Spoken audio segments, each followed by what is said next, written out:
একটু খোলামেলা। তখন কিন্তু আমার বলছিল যে, "হাসমত তুমি এই ক্যারেক্টারটা করো।" তখন কমিটি ভাবে কিন্তু একটু হইতো।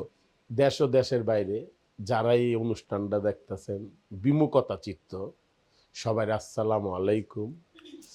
আমি সরল হাসমুখ। আমি নতুন করে কেন পরিচয়টা দিমু? এটা আমার ব্যর্থতা, তার অজ্ঞতা, হ্যাঁ? সে জানে না সরল হাসপাতের পরিচয় কি? সরল হাসপাতাল ভাইঙ্গা চুইরা দিতে হইব? দিতে হইব না। দর্শক চিনে। আমার দেশ ও দেশের বাইরে অনেক ফ্যান ফলোয়ার আছে। আমি ছোটবেলা থেকে দেখি আপনি অ্যাক্টিং করেন। টিভির পর্দায় আপনাকে সবসময় দেখতাম। হ্যাঁ? তো আমার প্রশ্নটা হচ্ছে যে আপনি কত বছর মানে কত বছর এবং কয়টা সিনেমা করছেন বাংলাদেশে এবং কত সিনেমা করছেন? আমরা জানতে চাই। একটা দামি কথা কইছেন। আমি বাংলার জমিনে বাংলাদেশের ছেলে যখন আমি সিনেমায় তো অভিনয় যখন আইছি তখন 35 এর আমল ছিল।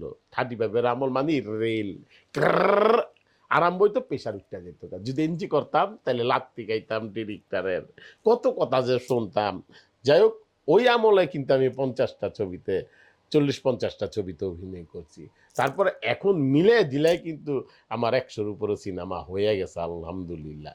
যাই হোক সিনেমা তো সিনেমার গতিতেই চলবে। লাস্টে কিন্তু ১৭,০০০ টা ক্যান নেগেটিভ আমরা শুটিং করছি। তারপরে শোনা এলো মেমোরি আউনের পরে খালি টাইন্না দেহে। ওই টাইমে কিন্তু টাইন্না দেহইন না টাইম নাই। ক্যামেরাম্যানে খালি শুট করতো। শুট করার পরে কি করতো জানেন নাকি? চোখ দিয়ে একটু দেখতো। দেখার পর ওই ক্যামেরাম্যান যেটা কইতো এইটাই ওকে। ক্যামেরাম্যান আবার এই রিলটারে পাঠাইতো এক্সপোজ করার পরে এই এফডিসিতে পাঠাইতো। এটা হ্রাস হইতো। এই হইতো এই ডেভেলপ হইতো। হওয়ার পরে দেখতো হইলো গিয়া এইটা ছবি উঠছে কিনা। সিনেমা হইছে কিনা, শুটিং হইছে কিনা। তারপর এইখান থেকে ওকে কইতো তারপরে তারা সিনেমা শুট করতো। মজার স্মৃতি ছিল ভাই, অনেক স্মৃতি। আহ, আগের তুলনায় আগে টিভি খুললেই আপনাকে দেখা যেত, যখন টিভি খুলতাম তখনই দেখা যেত। আর আগের তুলনায় বর্তমানে আপনাকে আমরা ওইভাবে পাচ্ছি না। আর আপনার যে মানে দেশকে আপনি যা যা দিছেন এই পর্যন্ত কেউ অস্বীকার করতে পারবে না। তারপরেও যে দেশকে আপনি এত কিছু দেওয়ার পরে বর্তমানে আপনাকে ওইভাবে চলচ্চিত্র দেখা যাচ্ছে না, সেটার মানে সেটার কি কারণ কোনো পলিটিক্স নাকি? আরে বাবা রে, আগের মতো পাইবেন কেমবে? আমাদের ঘরে ঘরে শিল্পী, ঘরে ঘরে অভিনেতা। এখন তো অভিনেতার কোনো শেষ নাই। ঘরে ঘরে অভিনেতা। যে নাকি একটা মোবাইল লই লইছে হ্যাঁ অভিনেতা। এখন ঘটনা হইছে কি?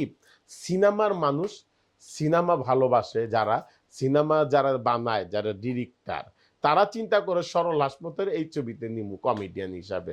তারাই চিন্তা করে।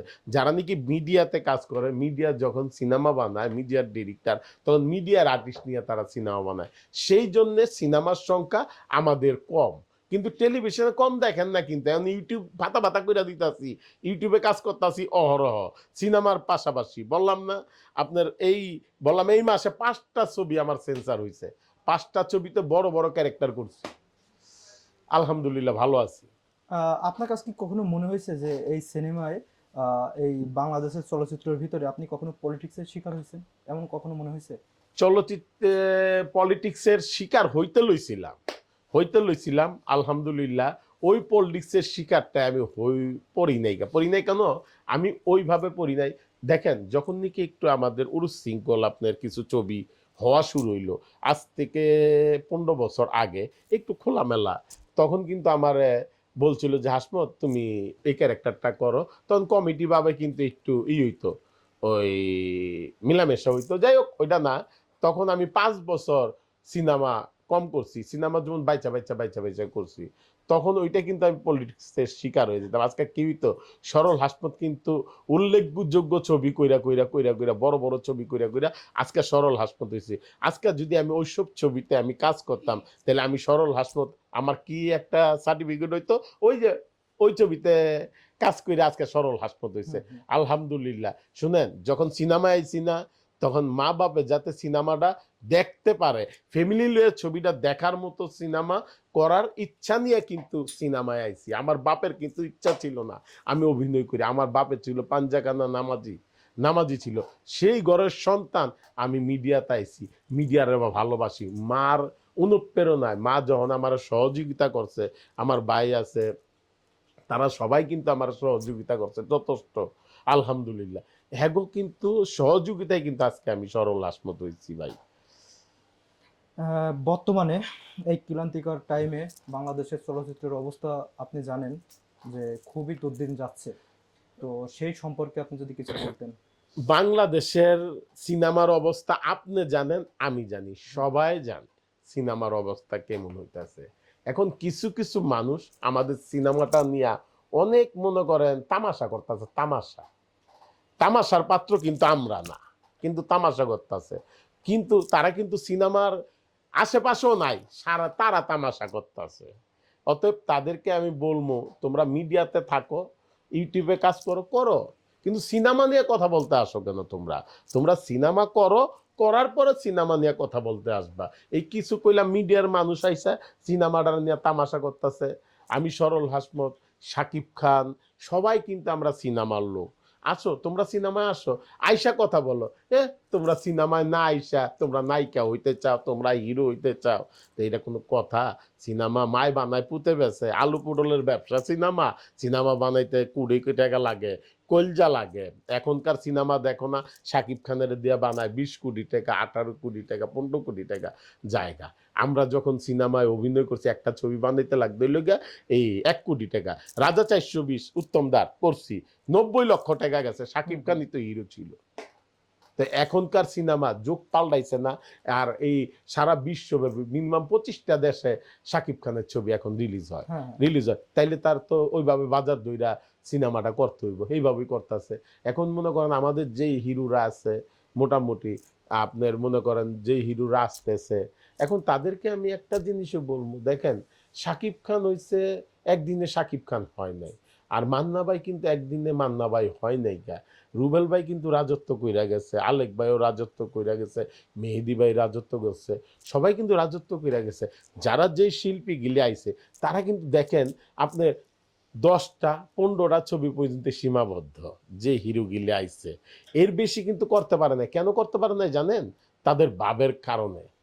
ওই শাকিব খানের মতো ভাবে আইসা পড়ছে, মনে করছে যে শাকিব খান একটা ছবি ভালো গেছে দেখা, আরে শাকিব খানের একটা ছবি ভালো গেছে, 10টা ছবিও ভালো গেছে, আর তোর একটা ছবি ভালো গেছে, তুই চিন্তা করবি আমি আমার জায়গাটা ঠিক করি। শাকিব খান কিন্তু 50,000 টাকাও নিছে একটা ছবিতে, বললাম না? 3 নম্বর হিরোর কাজও করছে, করে নাই? আপনারা সিনেমা দেখেন, খুইল্লা দেখেন। তো আজকে মনে করেন সেই হিরোগুলি কোথায়? নাই, নাই কিন্তু। তাদেরকে নিয়ে কিন্তু কেউ রিস্ক নেয় না। অতএব শাকিব খানের নিয়ে রিস্ক নেয়, শাকিব খানের দিয়ে তারা টাকা পায়, আর সারা বিশ্বে তারা মোটামুটি চিনে, মোটামুটি কিছু কিছু দেশ তো তারা চিনে, তার ছবি চালায়। যাই হোক, সিনেমা, সিনেমার মানুষই আমরা সমালোচনা কইরা সিনেমার ক্ষতি করতেছি।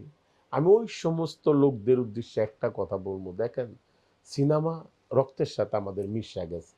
আপনি সিনেমার লোক, সিনেমা নিয়ে আপনারা গবেষণা করে আজকে এই পর্যন্ত আইছেন। সিনেমা নিয়ে নেগেটিভ কোনো আপনারা মন্তব্য করেন না, পজিটিভও করেন, তাইলে আমাদের সিনেমাটা বাইচা থাকবো। ভালো থাকবেন সবাই। দেশ ও দেশের বাইরে যারাই আছেন, দেশের বাইরে বৈশা বৈশা ইউটিউবে বৈশা বৈশা আমাদের সিনেমাগুলি দেখবেন। আর আমাদের দেশে যে কটা সিনেমা হল আছে, যখন ছবি রিলিজ হইব, যে কোনো হিরোর ছবি রিলিজ হোক, আপনারা একবার হইলেও সিনেমা হলে গিয়া ছবিটা দেখবেন। তাইলে আমার মতো শিল্পী আপনাদের মাঝে বাইচা থাকবো। ভালো থাকবেন সবাই, সবাইরে আসসালামু আলাইকুম।